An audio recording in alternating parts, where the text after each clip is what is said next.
Welcome to another brand new episode of CPOV Autographs. Really quick before we get into today's episode, I do want to talk about the fact that I am going to be in Boston at the end of this month, or close to the end of this month.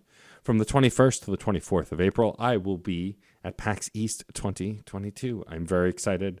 Come say hi if you see me. I'm also doing a panel on Friday the 22nd at 3 p.m. in the Condor Theater about the evolution of queer representation in gaming. Please come through. We have some incredible panelists. It's going to be a lot of fun. The video game nerds of CPOV will be represented along with some other awesome humans. So please come hang out with us. Enough about that. On to today's episode. I'm chatting with Mitch Wallace, one of the masterminds behind some awesome TTRPGs, as well as Penny for a Tale and Weave the Tale. They are an incredibly kind human. I met them at PAX Unplugged 2021 and said back then that I wanted to have them on the podcast, and now here they are. We talk about TTRPGs, we talk about video games, we talk about inclusivity, and much, much more. So without further ado, here's my incredible conversation with Mitch Wallace.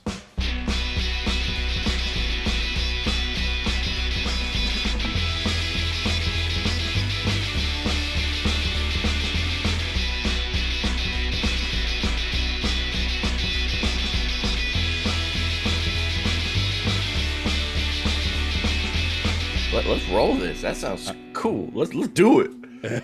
Excellent. Oh, and then of course, do you prefer Mitch or Mitchell?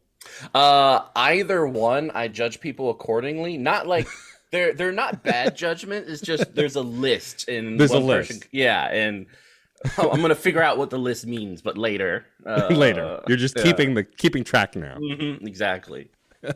Excellent. Cool. Awesome. Well, I am really excited to be chatting with you today. I am here with the incredible Mitch Wallace from Penny for a Tale and many other things. Mitch, thank you for joining me. Yeah, it's Sunday morning, so this is a good way to start the day. Hell yeah. Early morning podcast recordings. Gotta love them, right? Gotta get going early, right? Yeah. Well, I don't know if this is early. I feel like it's early for gamers.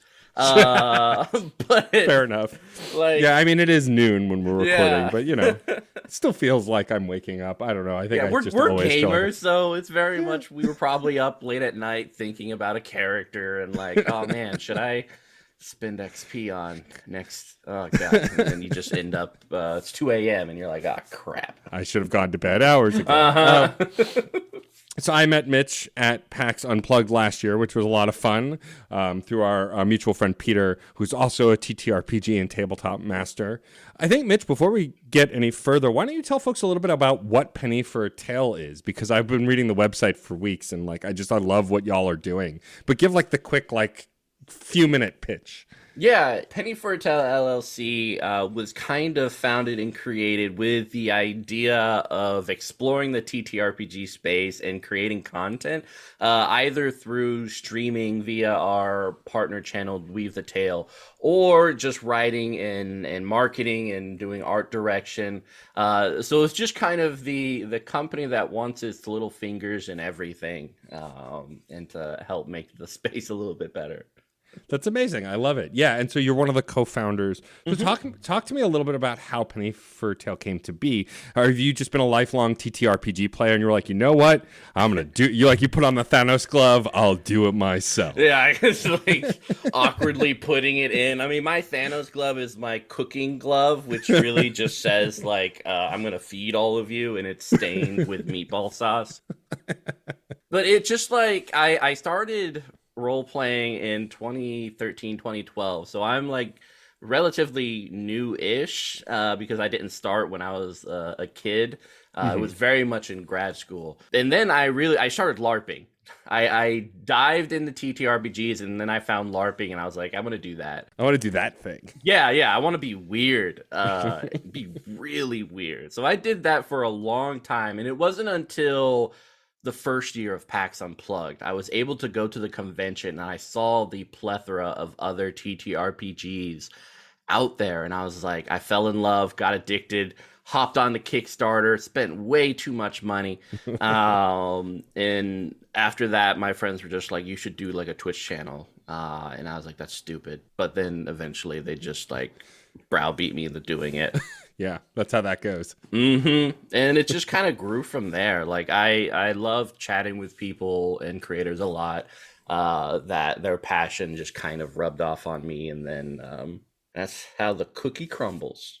I mean, yeah, I think that most folks who get into streaming or get into TTRPG stuff, it's through the people around them. Like me, I played in college, in high school and college a little bit, but I didn't really get into it until much later, through friends running games and like just figuring out. And it's not until within the last 3 or 4 years that I felt more comfortable role playing and like really creating characters from the ground up. And I think it's something you just come to over time. I think everyone needs that first campaign where the DM has a bunch of newbies.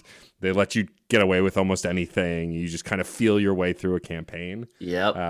I think that's kind of the universal experience if you can get it, because having a rules lawyer DM as your first DM is the rough go. Yeah, it's super tough. Mine was super chill. I'm more so embarrassed by the character I made looking back, and I still have the character sheet. It was my first tabletop was D&D 4th edition.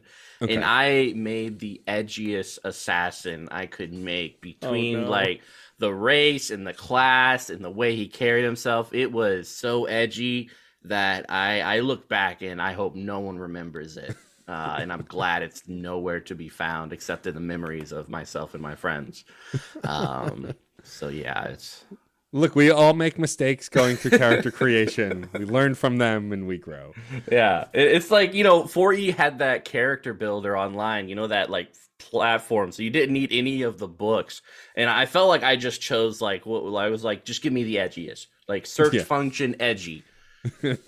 All the time. How can I be incredibly emo and edgy? Exactly. And 4E was like, yeah, we have the software for that. Use this function. Yeah, we got this. We know who you are. So when I met you at PAX Unplugged, you were promoting both Necrobiotic and Chew, two TTRPGs that you were working on. Yeah. I want to talk about Chew first because Chew is a comic. So I've admittedly only read the first trade because I fell off, but I remember seeing it in the store and going, "Excuse me, what is this? What is this character? What is this game?" And like the word Chibopath on the back cover, and I'm like, okay, you have my attention. And so I loved it. I do keep meaning to go back and read more of it. But what about Chew spoke to you? Why a TTRPG about a federal agent who is looking for murders that are food related based to his eating psychic abilities?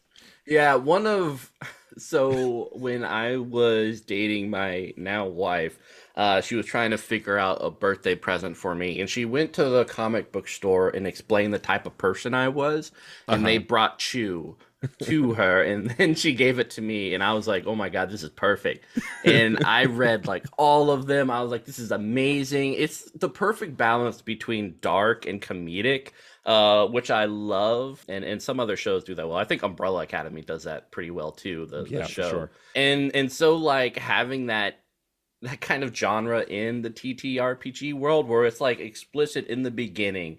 We tell people like, you're going to be dealing with some hard things, but also someone's going to throw broccoli at you. So these two things are going to happen, and it's going to be a beautiful and wonderful balance. And you as the GM, have that expectation, and the players have that expectation going in, reading the comic books as well as the TTRPG.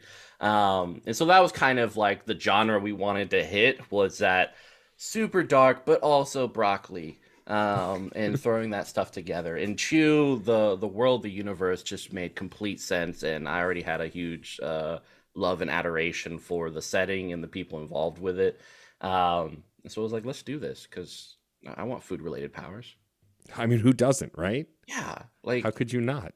I eat a lot. I'm an expert at this. Let's do this.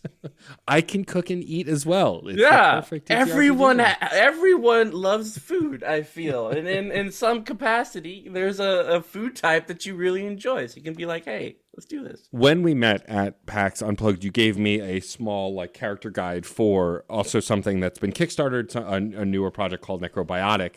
What I love about Necrobiotic is it's got... like, it's so easy to see tons of TTRPGs based in steampunk and based in, old world stuff. You've got stuff like the Dishonored games and things. Mm-hmm. And this seems to be taking those kinds of genres, those kinds of time periods, but doing something a little bit different. Can you talk a little bit about what Necrobiotic is and why it's different from those other similar settings? Definitely. So Necrobiotic came from the novels published by Valerio Amadei in Italian. And we brought it over here to America, titled Necrobiotic. So the setting and stuff is based on those books.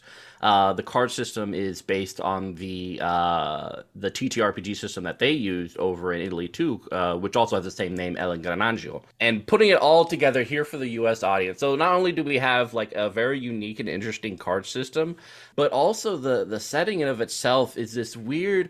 I call it one of the first like melancholy TTRPGs, because the whole point, and it kind of follows. I feel like a trend in TV shows right now and in like storytelling where it's no longer the It's a Wonderful Life, like great ending at the end, but it's like you have some happy moments, but overall like life is tough and there's a lot of burden surrounding it. And it's really just through like small connections with people that you can kind of carry on and move forward. And so that's kind of the essence of Necrobiotic, was creating this city set in Italy, Florence, where the dead work as manual laborers for the rest of society. So imagining seeing like your father or your sister or something like that working the farm eternally until their body just shuts down, programming them to perform functions like taking care of your kid, your baby, and in just this world where humanity had its chance, it blew it. And the remnants of humanity are trying to figure out what life is going to be like and if it's worth living. And everyone kind of has to make that decision on their own. So, from the get-go of the book, we kind of push that emphasis on like the stories you're going to tell are very much going to be melancholy, somber, sad. There's going to be great happiness and enjoyment and love, but there's also just going to be reality where it just kind of rains on your parade at times. Which for someone like me who loves Korean drama and Korean like movies and Japanese as well, I love that sort of that style of storytelling. It's always been a huge enjoyment for me.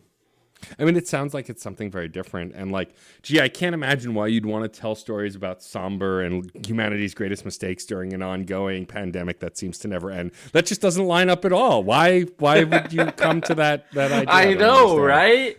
It's kind of like when you feel sad and you listen to sad music. There's something very much enjoyable about just feeling your feelings and not trying to distract yourself from not feeling it with like happier things or distractions. Just being like, I feel sad and that's okay, and I want to I guess be in that feeling and possibly enjoy it with others while we're all struggling during this very weird and awkward time in history where it feels like everything's on fire and just continues to be on fire. Yeah, a catharsis is very important. Like escape, there's no like I'm not devaluing escapism, which is also important. Yeah, but both are valid. Right, but I think catharsis is something that we people don't always want to lean into, and I am an emotional music listener, and often when I am sad or depressed or upset, I listen to sad music to kind of feel, like get it out, like how everybody feels good after a good cry, like you just get it out of your system, and there's that kind of relief. And I imagine telling stories with a Necrobiotic also is a little different because you're crafting these kinds of narratives that are not your run-of-the-mill, happy-go-lucky, murder hobo D&D parties. Yeah, exactly. One of my favorite one-shots we do, it just has this very beautiful micro story where the people involved are just investigating this construct who sheds a single tear. And as you investigate this construct, you realize that it had enough of a consciousness to be able to have this tier to allow the people involved to then investigate this construct and come to find out that this was a mom who died before she could hug her child and just wanted to be able to deliver all these letters that she wrote for her child that never got delivered. And so you as the players are trying to find these letters and deliver it to the kid. So this very like the stakes are very low, but emotionally the stakes are very high because there's just so much there. And being able to have a full session of let's just make someone happy and be able to show someone that they were loved by the person who gave birth. Like it's just a beautiful moment that I love that you can kind of have in this dark setting. So I absolutely adore it. I want to talk to you a little bit about the writing side of it. So obviously, when we all start playing D&D, we don't always think we can be DMs or write one shots. Were you always a writer outside of wanting to write one shots, or is this something you kind of came to all at once? Like, I'm going to write and I'm going to write this thing that's a real challenge. Let's do it. It was so I did creative writing in high school, and I was a poetry editor, and I was super nerdy and goth and emo. And then I went into politics and stuff like that in college and grad school. When I came up to DC and saw everything, I was like, no, I'm out. I was trying to figure out what else to do. And so I kind of just returned to creative writing again and shook the high school-esque cringe rust off of it as I started to develop my voice and just asked people to give me a shot and to see if I loved it enough to kind of make it something. And so especially with Chew, where I just get to have fun with it and be stupid and comical and stuff. I really enjoy it because I imagine someone sitting down and reading it and finding this unique voice via TTRPG where it doesn't take itself seriously, very much like a Paranoia, the Paranoia TTRPG, was nice. And, I really appreciate the people who kind of were like, yeah, I'll let you have your chance. And I'm always glad for that. Yeah. I mean, I think that what I love about the TTRPG community is so many people are willing to take a chance and experiment and try different things. And most of the folks that I've met, also over the last few years, especially, it's been delightfully queer as well. Most of the folks I've met working in this space, and that's been really nice. Not that that doesn't exist in other nerdy spaces too, but it just seems there seems to be this kind of renaissance and growth of that community within the TTRPG space, and I love that. And I like to joke that I got gayer during the pandemic, but also I feel like my characters in TTRPGs also got gayer, which is always fun. Yeah, mine got gayer and thirstier, and so everyone's arc, Yeah, I feel like everyone got hotter during the pandemic, and I now want to hug people more, and I don't care who you are. It's just let's do this. The pandemic changed people for the gayer, and it's been amazing. I would 100% agree. So I want to talk a little bit about this is the hardest question to ask a TTRPG player who also likes creating. Do you prefer to be a DM or a player, and why? Or if you're going to give the usual answer of I love both. No, I don't. Why? I like being a player, and I often find it difficult to enjoy a game. I enjoy being a DM. I often find it difficult to be a player. Okay. I my mind's always going everywhere, and my attention is always just scattered. So being a GM, there's a lot of different things I get to pull on, and I also, being an insecure writer, really enjoy the reactions of people that are positive and be like, oh yeah, that means I'm good. I'm doing this right.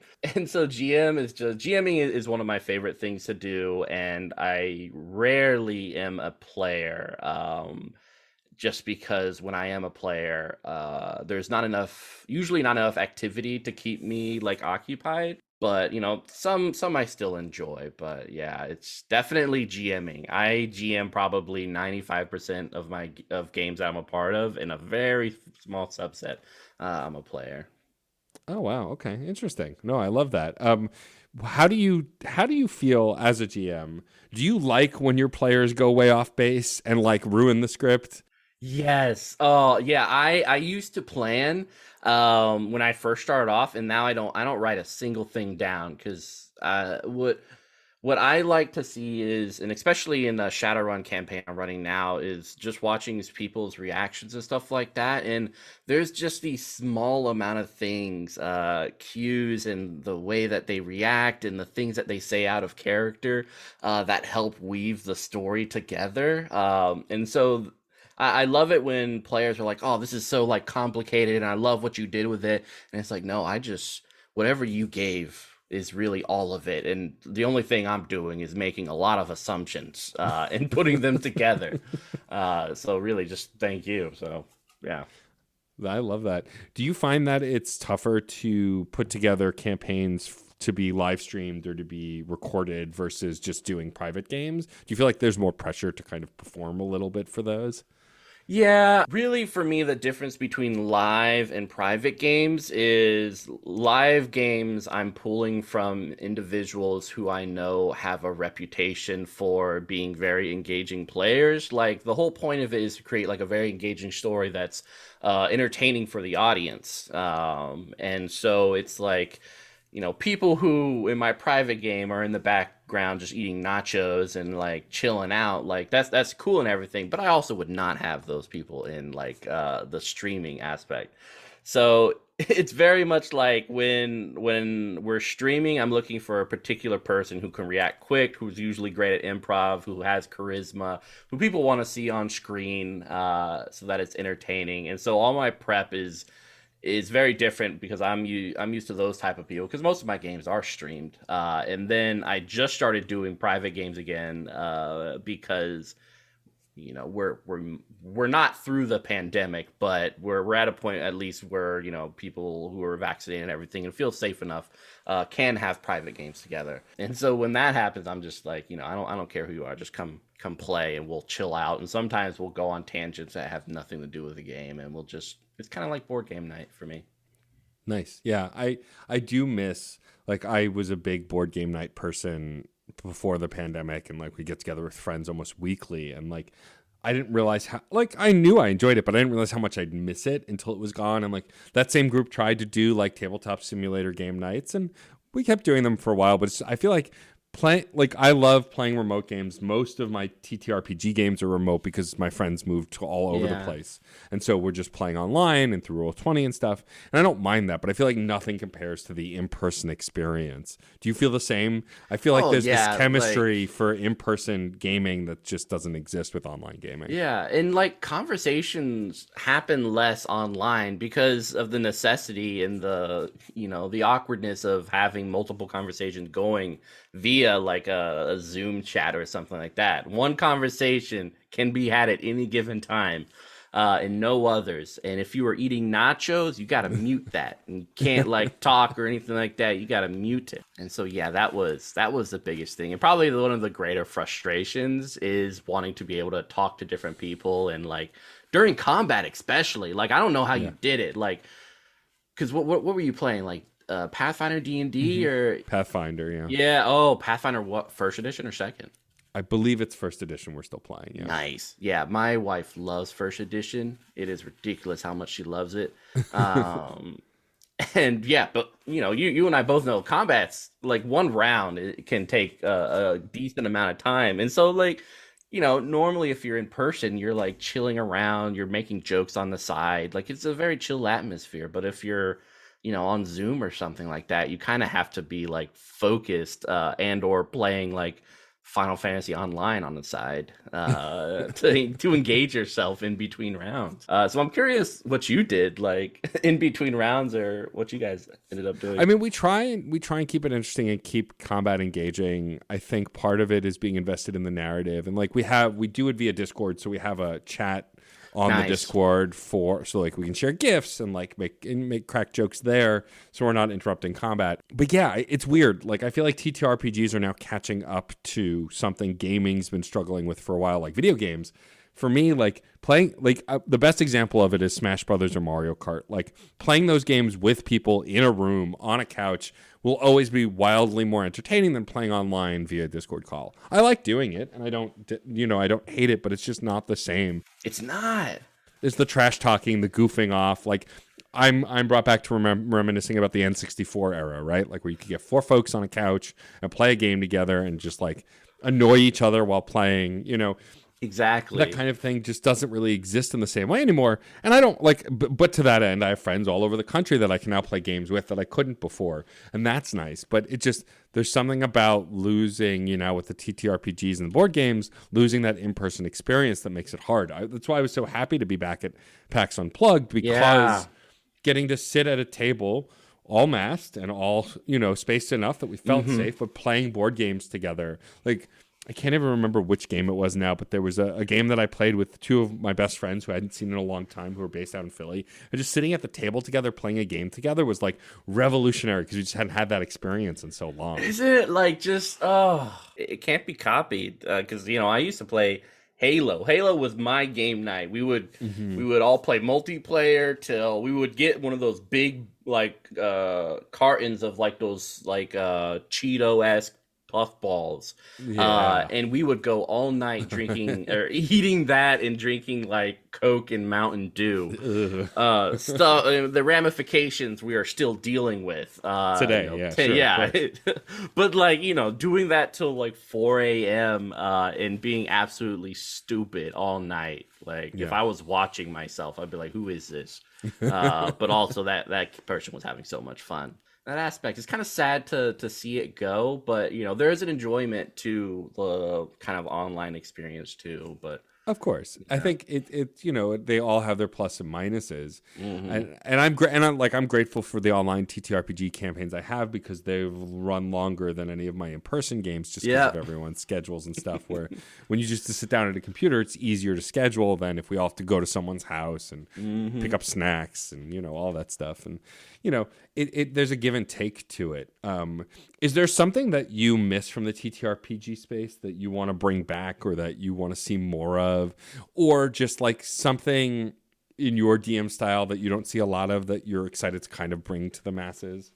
Yeah, I mean, I don't think I've been around enough to know of any other age, but this one. I mean, I really enjoy the inclusivity of the space right now, and hearing stories of other people who've been around for much longer. I am sad they had to go through those things, and I'm glad that the future TTRPG people who come in will be able to choose from TTRPGs made by different people and with different perspectives. So I'm really excited about that. In terms of like my unique trait to bring into TTRPGs, probably goes back to one of the most I think important moments in my LARP career for me personally. I was playing the Mad Hatter in a Changeling game who had completely forgotten Alice. And Alice was played by this amazing person who started crying the moment that I didn't remember I didn't remember Alice. And having a person in like a LARP atmosphere just cry, like people like don't like to see people crying, like for any reason. It makes people uncomfortable, and it made me very uncomfortable. But kind of looking back on it, and just like the audacity to do such a thing and the bravery is something I always think about. And so I guess for me, the trait I want to bring in is really like having these moments of vulnerability, and also just communicating with other people about the sadness that we all kind of carry, and just kind of exploring empathy. I think is one of my favorite parts, which is I think why I like telling melancholy or sad-ass stories, is you kind of really get into that sort of thing, and when a victory does happen, it's all the more exciting to see. So yeah, just feel. That's my thing. Empathy and feelings.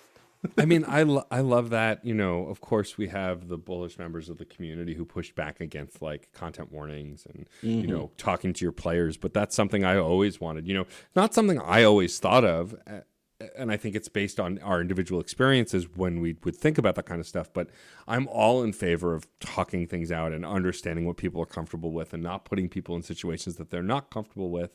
And seeing a rise of that in the community, seeing more empathetic DMs who like have a list of like no-go cards, which like, I can't play in games with this thing or that thing, and it can be something as simple as like, animal death, or something as, of course, complicated or horrible as like assault or anything else. Like all of them are valid. If it makes you uncomfortable and you don't want to engage in that stuff, you should communicate that with your party. And I'm so glad that's becoming more and more common. Yeah, and I do like it's something that is very unique to online games is the ability to check in with people, but also like having the scene. So instead of, you know, in a live setting, you kind of are like, okay, are you okay? Are you okay? Are you okay? In like a chat thing, the scene continues on, and you can just kind of on the side be like, is everyone okay? And then see their responses, and you know, you see that everyone's okay, but nothing has paused. I've always enjoyed that, and also kind of telling people and give a warning to a particular person, like, hey, your backstory, that emotional backstory that you wrote, it's about to become a thing if you're okay with it.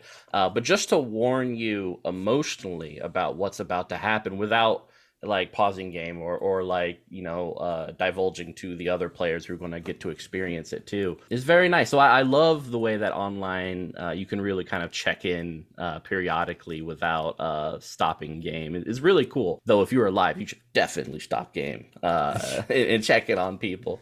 But yeah, it's wonderful. Like I really love sharing that aspect of it, content warnings, lines and veils, the X card. Because I feel like it just takes your, I mean, especially when I was doing marketing for Helmgas in Cult Divinity Lost, which is like a horrific game, being able to know what areas you can't go to also lets you know the areas you can go to, in that the players are welcome to. It's like a roller coaster, right? As long as I know the rails are there, I'm fine, and I can throw you around however I want. Yeah, I mean, I think I'm sure in moments that kind of stuff can be malicious, but I think for the most part, people want to just create a visceral experience, something that people can really latch onto. But having that safety, having those rails, having those places where you feel comfortable going is important. In the same way that, like, I have friends, and this is on a more, I wouldn't say sillier scale, but different scale. Like, I have a friend who's arachnophobic, who hates spiders, can't tolerate spiders, often asks me and my friends, hey, that new game that you're playing, like it most recently happened with Elden Ring. He's like, are there spiders? Like, let me know. And then we got to have the conversation about, well, there technically aren't spiders that I've found. However, there are giant hands that move like spiders. Yeah. Do what you will with that. Yeah, I've had similar things where in horror where I'm like, this is kind of like something else, but let's talk about this to see if this is similar enough to be a no-go for you, especially with like mannequins, dolls, and sort of animatronic humanoid things. Like that gets like, you know, some are just like creepy dolls, no, but if it's a creepy mannequin, sure. There are levels. Yeah, exactly. And finding out people's levels for that is particularly interesting. I used to have a friend who had a mannequin behind their camera, just staring at them the whole time, and I was just like, "Whoa, it's creepy." How could you? How do you do that? It's like, whoa. Yeah, I it's funny. I was terrified of animatronics as a kid, like full on, like I think 5 or 6 years old. Had a birthday party at Chuck E. Cheese, and when they started performing, like I lost it. I ran to the bathroom, like I freaked out. But as an adult, because of Five Nights at Freddy's and some other things, it's like I've engaged in that fear in a weird way. You know, watching jackasses like Markiplier play those games, and I'm like, God, like being scared with someone makes it different. And so, like, I don't know that I like them more now, but I definitely engage with them a little differently. And I found that, like, through TTRPG playing and other RPGs and stuff, like engaging with content, I'm like, oh, I don't know that I would have been okay with this, but right now, I'm curious to see where this goes. Yeah, exactly. I think next PAX Unplugged, we need to find a Chuck E. Cheese, because that place also creeps me out. It's just between the ball pit and the pizza, the rat is also like third, but the ball pit and pizza are number 1 and 2 of terrifying things in that place. I mean, you're not wrong. Yeah. Also, the little gremlin is just running around, just like everywhere. I want to talk a little bit about how you've seen board gaming and tabletop shifting over the last 2 years. Do you feel like you've seen not only, because I'm curious, I've seen a lot of change in not only just how we play, but like the things we're playing. Have you seen that as well? People engaging in like different kinds of games or stories because of everything we're experiencing? Oh yeah. I mean, it was a time where you had the choice between like GURPS, it was a Hero, and people were mostly playing D&D. And I think for the most part, that is still true in terms of D&D. But with kind of the popularity of Critical Role as it's becoming more mainstream and like, for the first time, there's like a decent D&D-esque show. Was it Vox Machina? I haven't seen it myself, but I hear it's pretty good. And there's certainly a lot of money thrown into that. So a very like high production value thing coming from the TTRPG space.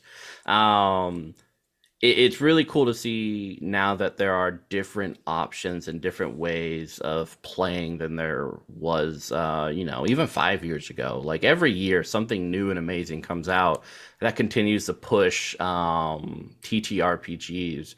Though I feel right now we're in an IP grab. Everyone is like, quick money right there. Grab an IP, put 5e on it, throw it out. You got money. Like it is an assured thing on Kickstarter. And not disparaging it. It's just what happens. And I understand like, TTRPG companies got to make money in order to create the things that they're really passionate about. It's kind of one of those unfortunate things where you kind of have to do something like that in order to create very different things or unique and niche things. But all of it's good. But yeah, the IP grab era is upon us. And so I'm really interested to see what comes after it once like all the major IPs have come and gone, and what's left is just what the TTRPG community can kind of come up with and seeing what happens through that. So yeah, I mean, board games have gotten really TTRPG-like, and then some TTRPGs have also gotten a little bit more board game-like.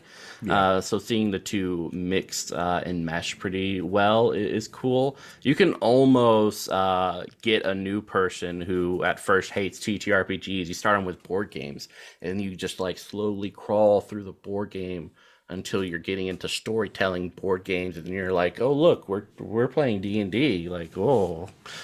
It's like, bam, what? I mean, yeah, I think the space is, while the accessibility still has a long way to go, I feel like it's more accessible now than it's ever been. And like, I just think about Lords of Waterdeep and how I love that board game, but like, and my spouse loves that board game and hasn't really played a ton of D&D or any actually, but was like, oh, can we play that? What was that game we played where we were controlling these things and doing these quests? I was like, it's Lords of Waterdeep. It was great. Yeah. Like, I love that kind of line blurring between board game and D&D. I think it as storytelling. And like my spouse loves playing storytelling games. They're an actress, and they produce in podcast space, and so like they have those creative juices. And so it's cool to see how different people explore that now as these things become more accessible. It's so much easier. Like board games felt so niche when I was growing up, whereas now it's like there's so many different board games. From different companies, and there's Euro games and Fantasy Flight and all this stuff, and like I love how vast it's gotten. I feel like there's never been a better time to get into board games and TTRPGs. Oh yeah, I just feel like there's something for everyone. Well, they have the Queen's Gambit board game too, so you can jump on that new trend. It's called chess. It's just chess, y'all. It's called chess. I remember when they released that, I was like, wait, hold on a sec. I want to buy it, and I don't know why. I think it's just like to be like, is it different? Is it just chess? Oh, it's just chess. Okay, no, that's fair. I mean, 10 years down the line, people are gonna be looking back and be like, man, there's this really cool game with kings and pawns and everything. What is that? Oh, that's the Queen's Gambit game. Yeah. And then the name chess is just kind of off on the side. Right. They start calling the game Queen's Gambit instead of chess. Exactly. Yeah. It is altered. But yeah, Gloomhaven is like a GM-less board game. It is just really cool. Like you're basically playing a TTRPG, and it's but you think you're board gaming. Yeah, it's neat. It's neat to see that stuff kind of start to mingle in a way that I would have never thought it would. A question I've been asking folks a lot, especially during the pandemic, is the pandemic's been hard for everyone for a host of different reasons. It's not a matter of comparing hardships. We've all experienced hardships on a multitude of levels. But I like to look for the silver lining. Is there a thing that you can think of, like a really good thing to have happened that was a result of this time at home and this time isolating, something that might not have happened if it weren't for this time we were spending treating things a little differently? Yeah, I think individuals who were very against like online TTRPGs, had to go online in order to itch that fix. And so finally seeing them engaging in like the online TTRPGs and stuff like that when they wouldn't have given it a chance and discovering that they really like it, and being like, okay, now we just get to play forever. So I really like that aspect. And then seeing the different softwares and platforms that are coming out beyond like Roll20 and Fantasy Grounds, because like that market is now significantly bigger than it was pre-pandemic is really cool. One More Multiverse.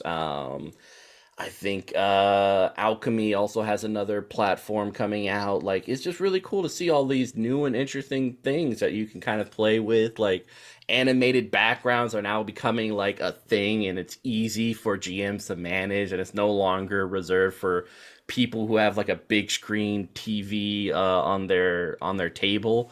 I just love the accessibility of kind of this high production value content that you have easy access to because the pandemic forced a lot of the community online, and so there's now a market for it, and I think that market will it'll probably drop a little bit post pandemic, but I think it will always be there now. I think it allowed people who don't often think about accessibility or, interactions in that way to have to do it because, people who, have disabilities or just people who can't go out or who have low immune systems or are high risk, of course, are constantly thinking about that stuff before the pandemic. But now it's forced that perspective on a lot of people who needed to see it. And Yeah. I still think more people could, but I think we're on a path to hopefully grow that awareness and make it so people can engage in this stuff in a way that they couldn't before. And I think that's really important, Yeah, like I love it.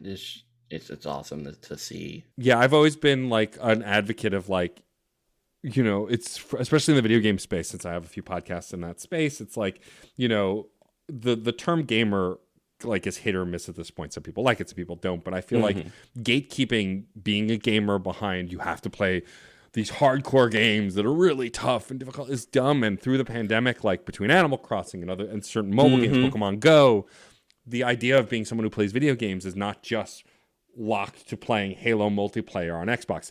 Those people are great too, but like it's everyone, it's from 80-year-old moms to, grandparents to like, 10-year-old kids and everything in between. And I love seeing that. And I think the TTRPG space is starting to go through that too. Seeing older folks playing TTRPGs, really young kids getting into complex board games because they really want to experience that stuff. I think that kind of growth is really important. We've seen like it exponentially happen during the pandemic because so many more people are spending time together, isolated, trying to figure out what to do and kind of engage in that stuff. Yeah, and I definitely like the acceptance of kind of anything. I mean, I have a few friends, and myself included, when I eventually get Elden Ring, I'll probably lower the difficulty because I don't know. I mean, I can't. I'm not that great, nor will I ever be. And there are also some games like Hades. When that came out, they have like a story mode where you get more, it's a lot easier to run through them. That is the mode I put on because eventually in normal mode, I was like, I just want to get to the story. This is awesome. But I want to get to the story, and I'm not great enough to get to that story unless I get help. No, but I think that's important. I think I like a challenge, but I think also having the option to turn the challenge down or off if you want to just experience that stuff, I think is also just as important. Yeah, and accept it. And like I really like that people are more accepting of that kind of aspect of play. Like I think the people who can do those games are really cool, like on the hard mode and stuff. And the people who can like play Dark Souls on a Guitar Hero controller, like I'm like, what the holy heck? That's awesome. But I struggle with my own controller. But yeah, it's just cool to see the variety that is accepted within the community now compared to before. And I'm a huge like League of Legends player, but I'm only on bronze, and I'll stay in bronze and silver for forever. But when me and my friends go online, it's super chill, and we're just like, I don't care. You missed that. I don't care. I'm gonna miss something too in a bit. Yeah, exactly.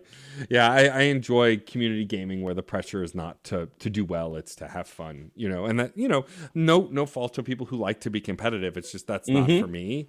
And like Yeah. knowing that there's a line between that now and finding the right communities, I think is really key in experiencing those kinds of things. Yeah, yeah. I think before, like the competitive community kind of had a hold on what a gamer is or was, and now a gamer is just someone who enjoys playing games, whatever that might be. Just a dating game, Monster Prom, Doki Doki Literature. Holy heck, Halo, whatever you want. You're a gamer, and welcome to the community. Yeah, hell yeah. Mitch, I want to thank you taking the time to chat with me. This has been delightful. Before we wrap up and I have you do our sign off, can you tell folks where the best place it is to find you, to find Penny for a Tale, to check out all the stuff that you're doing and anything that you're looking to promote or direct people towards? Oh yeah, of course. And thank you for having me. This was a lot of fun. My When we go to Chuck E. Cheese, we need to have like a in-person interview where we're just like, we are now eating pizza. Yeah, the exactly. Chuck E. Cheese person is now looking at us. The rat is coming towards us. The rat is bigger than we anticipated. This could be our last broadcast. Yeah. Send help. Yeah. We are at the Chuck E. Cheese in Philly. It is 1 a.m. Apparently they closed several hours ago. We do not know why the doors were open. Please, for the love of whoever, save us. But yeah, the best way to find out about Penny for a Tale is, of course, going to pennyforatale.com, where we have this really cool commercial and a lot of different links you can check out. If you want to be a part of the community, check out Weave the Tale, our streaming channel, which we play TTRPGs a lot.